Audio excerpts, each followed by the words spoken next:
Free agency just reshaped the NFL, and dynasty managers are about to make the same mistakes that they make every single offseason. They chase landing spots, they overreact to depth charts, and completely misprice players. So today I'm breaking down 7 dynasty moves you should be making right now after free agency based on different players that have moved during this time. Some of these are huge buy opportunities, some are sells, some are holds. So I can't wait to dive into some of these players that have moved and what kind of moves we can make based off those landing spots. Welcome to the Dynasty Edge HQ. My name is Caleb, and I can't wait for you to be here so I can help you take your Dynasty team from rebuilding to winning championships for many years to come. And if you've been liking this content, enjoying it, and liking these different strategy videos, go ahead and subscribe down below and comment on this video which of these moves you're going to be making and ask any trade questions. I try to get back to all the comments that we get. And so today, 7 dynasty moves that we can make based off of 7 different players that have moved this offseason in free agency. Now, not all of them are free agents, but they are trades, different moves that are happening. And so I think these are really, really important things to be talking about and some ways that we can be looking at it. So move number 1, Kyler Murray goes to the Vikings. He gets cut by the Cardinals and he goes to the Vikings on a 1-year minimum salary to take over after McCarthy just isn't cutting it. So this is a move that the Vikings make because they're not bought into McCarthy. They're not fully sold. So they bring in Kyler Murray, a former number 1 overall pick, to take over this offense. And we're going to see what they can do with this team. And so Kyler landing in Minnesota is going to really excite people. He has weapons. So this is really good for Justin Jefferson. This is an indoor environment. It's not the same environment as Arizona. Arizona does have good weather, but it is a controlled environment that he'll be playing in now. He is going to be playing in one of the harder divisions in the NFC. So we have to be really looking at what can Kyler do. So Kyler just as a whole has averaged about 19 fantasy points per season throughout his entire career. Those are very solid numbers. He's basically a QB1 every single year that he starts. He's very productive, both passing and running. He catches a lot of flack because he hasn't won like a crazy amount of games, but as a fantasy producer, and that's what we are here for, fantasy production, Kyler Murray gets the job done. So if somebody is already pricing him like a high tier quarterback, you're going to want to sell. If somebody's willing to come in and give you a early first to lower mid first, this is a decent opportunity to go out there and sell a pick. If somebody's willing to give you an early to mid 27 first for Kyler Murray, I'm going ahead and send him away for that kind of a price. If he's discounted in any way, if he's still in the second round range for anybody, I would go ahead and pick him up anywhere in the 2026, 2.01 to 212, I would send any of those picks to go and get Kyler Murray. I would actually send multiple of those picks to get Kyler Murray on a deal. I think he's a great quarterback in a situation. Yes, there's a lot of excitement around him, but if you have an opportunity to get him low, I think this is a great opportunity. And also, if people are pricing him very high, like let's say you bought him low last year, and you can get a first round pick, this is a good opportunity to sell him. I could see him going up into the, early first to maybe multiple first value if he has a great season in Minnesota. So Kyler Murray is definitely a player to keep tabs on, to understand what you might be doing with your team. He's very productive and probably will be very productive in a good offense in Minnesota this year. And so if you need QB production, you can go ahead and hold Kyler Murray. You have no reason to sell him unless somebody comes in and gives you a early first round pick or multiple picks value. I would definitely hold him if you need him at quarterback, or you can down tier if you want. If somebody values him more than a Dak Prescott, if somebody values him more than a Tyler Shuck, something like that, you can down tier. I am more than happy to do that. There are so many ways that you can tackle Kyler Murray, but this is a big signing in free agency. And so I would definitely be playing around with that in your league. See what kind of value is. What I like to do, I'm in several different leagues, and in many different leagues, I will go to a bunch of different managers and send them a lowball offer. I will send them, what I think he might be worth, and just see what kind of feedback I'm getting. If people are just like, no, I'm not selling him for that, then I'll kind of up my offer in maybe a different league. And so test the market, see where you're at. I'm picturing him as kind of like a mid to late first value right now. But if you can get him, if you can sell him for more than that, sell him. If you can get him for cheaper than that, I would definitely be buying Kyler Murray. The second player that moves this offseason that is of note is Travis Etienne. Now, he came out and said that his name is Travis Etienne. I don't know what it all is, but Travis Etienne goes to the Saints from the Jaguars. He's in a new backfield, new opportunity. I think that this is a great opportunity for him to go in and produce at a high level. That offense really started to hit its stride at the end of the season. Now, Alvin Kamara is, has a big cap hit for the team, but I see them moving on from him, whether that's this offseason or a post-June 1 cut. He could be, Travis Etienne could really make his mark on the team.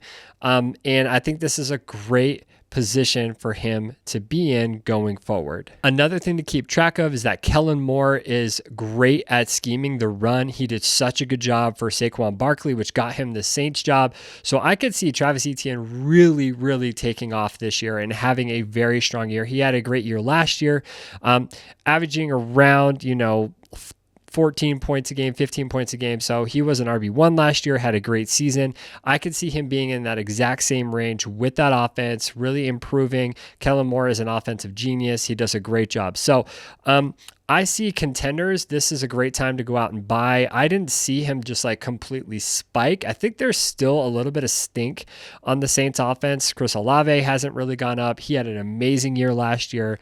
Travis Etienne or Etienne had a really good year last year, moves to a new team. He didn't spike in value, so I see him as a decent value. If you can get him for a mid to late first, I think you go all in on that. That's a great deal. Obviously, anything less than that, you're going to go grab him, but I see him really being at a, high, not a high RB1, but an RB1 season. I think is definitely in his range of outcomes for this year, a top 12 season, maybe in the 12 to 15 range. I see him really solidifying and being a great running back. But if anybody's coming in and giving you multiple firsts, giving you an early first, giving you a mid 27 first, I'm okay shipping him off for that. If I'm not a contender or if somebody's giving you a better offer, I think that he has a great value. I think he's going to have a great year. And I'm actually really excited for the Saints with him back there with very little competition. If they decide to keep Kamara's older, will probably be the third down back, but Etienne or Etienne will be really good in that offense moving forward. Now, move number 3 is DJ Moore. DJ Moore actually wasn't a free agent, but he got traded to the Bills from the Bears, and they actually got a decent return for him. So the Bills actually, I think, value him pretty high. DJ Moore had an okay season. He averaged about 10 points per game last season. I believe he had 6 touchdowns, though. So he had 5 touchdowns. So he had a decent. Oh, that was somebody else. So he had, 6 touchdowns, had a decent year, but was really overshadowed by Odunze. And just that Bears offense just really spreading it around. At the end of the season, it was all Loveland. And so I think DJ Moore getting a fresh start with the Bills, I think this is a perfect sell window for DJ Moore. DJ Moore, I think, is a very good wide receiver, but he hasn't been highly productive in an offense for years.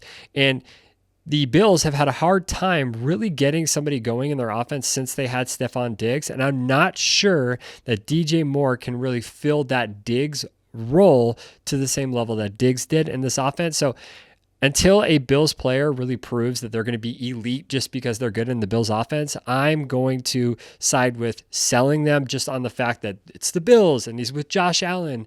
I think you can definitely get a first for him, a mid first, and I would definitely be selling. So he's a pretty hard sell. Unless you need him, then I would hold. I'm not really buying DJ Moore right now. He's somebody that I'm just kind of a sell or hold in those positions. But I think it's a great moving, good spot for him. And I can't see him rising in value a ton, but I see him he could have a really good year. So this could be a good guy for contenders to just hold and have, or if you get him at a good price, if you send away 226 seconds for him, I'm totally fine with that. He's in that range as well. And so I think that that's where he is. I think they just assume that he's going to have a wide receiver 1 season, and I'm just not completely sold on that yet. So just be careful with that. I'm in the sell to hold range, not a buy unless you can get him for cheap, which Yeah, I don't think you're going to get that because of the excitement around that move. Now, probably the biggest move of free agency was this one. It is Kenneth Walker to the Chiefs. The Super Bowl MVP, Kenneth Walker, switches teams and goes to the Kansas City Chiefs. Now, what really actually excites me about this move is that Kansas City has not had a premier running back since Kareem Hunt. Not Kareem Hunt of the past year. It is the previous career Hunt post his or pre his like domestic violence thing. He was like an elite RB1, and the Chiefs were rolling with Kareem Hunt before. This is an opportunity to take the pressure off Mahomes. Yes, Mahomes is going to be recovering at the beginning of the season. He says he's ready for week 1, but we don't know that for sure. And so Kenneth Walker going to the Chiefs is a massive move. And honestly, I'm kind of all in on this. I think that it's a great position for the Chiefs. They've desperately needed a running back. I don't think that they necessarily shy away from drafting a running back late rounds, but I think he's the guy. He's going to fill that role. He's not a crazy good like pass catcher, but I think that he is going to be the ground and pound, like Isaiah Pacheco times 10. I think that he is going to really good. So I think you can buy for upside. He hasn't moved a crazy ton, but I think he is difficult to get. I've been trying to get him for a first and second round pick in different leagues, like a 2026 pick. Some leagues, that's a really easy move to make. Sometimes people want more. And so I would say he's worth a mid-first and possibly like a second. If you want to give 2 firsts, I don't blame you at all. I think that this is, if you're a contender and this is like your all-in move, I think getting Kenneth Walker for 2 firsts or 2 late firsts is a steal. If you have a mid-first, pair it with a second. But I'm not mad at you for giving 2 firsts for Kenneth Walker. I'm all in on this. I would definitely buy. If you are a rebuilder, this is the time to sell. Get 2 firsts for Kenneth Walker, call it a day, and go home with it with the money. I think that this is going to be a smash move. I see him as a top 5 running back on the season. I think that he is absolutely going to smash, and they're going to use him to help open up that offense, and you're going to see everybody on that team benefit because of this move. And I think it's going to be a really, really good one. So I'm the most excited about this move out of all of them, but I also am very excited about move number 5, and that's going to be Mike Evans to the 49ers. Now, Mike Evans is an older receiver. I believe he's 32 years old. He didn't have the season that he expected because of injuries. This was his first non-1,000 yard season. But Mike Evans is a great wide receiver when he is healthy. I think the early projections for him is about 1,200 yards, 75 catches in that offense, and that is great production. So as a contender, this is an absolute buy. I don't think Mike Evans is going to be costing, more than a first round pick. If you absolutely need to give a mid first round pick, I could see you doing that on a contender. But most of the time I'm giving a couple seconds, a late first this year, a late first pretty much in any year that you have, but multiple seconds. I'm going to go, if I'm a contender, I am grabbing Mike Evans because he is a buy right now. That 49ers offense is depleted of any type of offensive weapons going into next year. He's going to get the, so much of the volume. Brock Purdy is a specialist at putting things in on a dime. I think that Mike Evans is in for a great year. I see him as a ceiling of like 1,700 yards, like absolute ceiling, but I think he's going to be over 1,000 yards and probably around 75 to 80 catches on the season with this 49ers team that desperately needs somebody like him. So contenders buy, rebuilders sell him if you can for a first round pick. Even if you need to pair him with the 3rd round pick to go get a first, I would definitely be doing that. Get him off your team. I think he's going to absolutely crush it this year. Now, move number 6 is kind of a sleeper I have for this season, and it's going to be Isaiah Likely to the Giants. Now, Isaiah Likely was a great tight end option with the Ravens. But he just had Mark Andrews in front of him. He just had a better tight end in front of him that whole time, but he's more athletic, he was faster, and the Giants gave him serious money to come in and be their tight end 1. Jackson Dart had no problems going out there and targeting the tight end last year. I think he's going to do it again this year.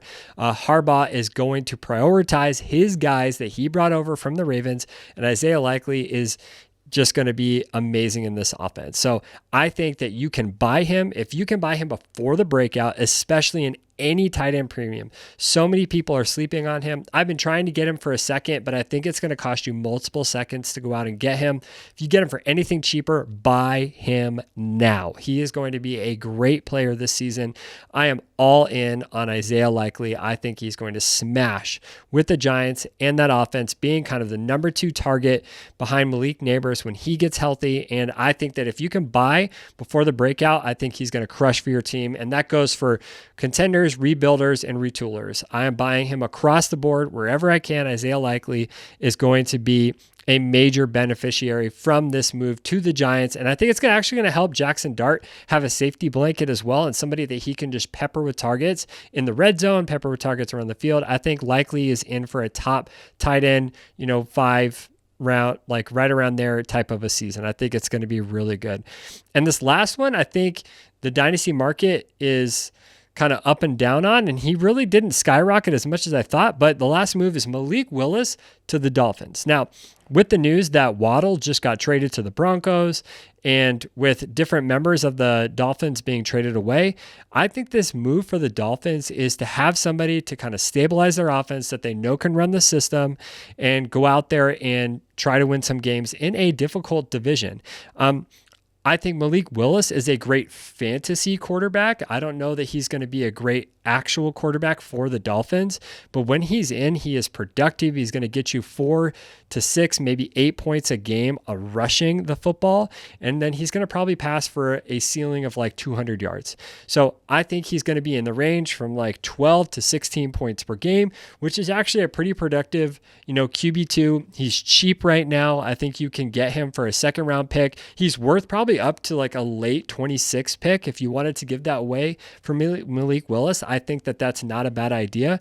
I think that he is a sell if you can get anything around a first round pick. If you have a first round pick, if you have Malik Willis and you get an offer for a first round pick, I think he's a great sell. I think that if he's your second quarterback right now, that's fine. You can hold him and watch him go. But I am more inclined, just because he hasn't really proven it, I'm more likely to sell if I can get anywhere around a first round value for him and then spend that first somewhere else. I'm totally okay with that. Malik Willis, was such a highly touted prospect coming out. People thought he was going to go as high as number 1 or number 2 overall. He went all the way in the 4th round. And so he could be good. He got decent money to go and be the Dolphins quarterback. And like I said, he was around 12 points per game when he played last season. And so he's a decent quarterback. If you believe in him, that's fine. You can hold him, but I'm pretty much selling him across the board. Unless you already have him and he's serviceable and you're not getting any offers, then I'm okay sticking with it and see what you got.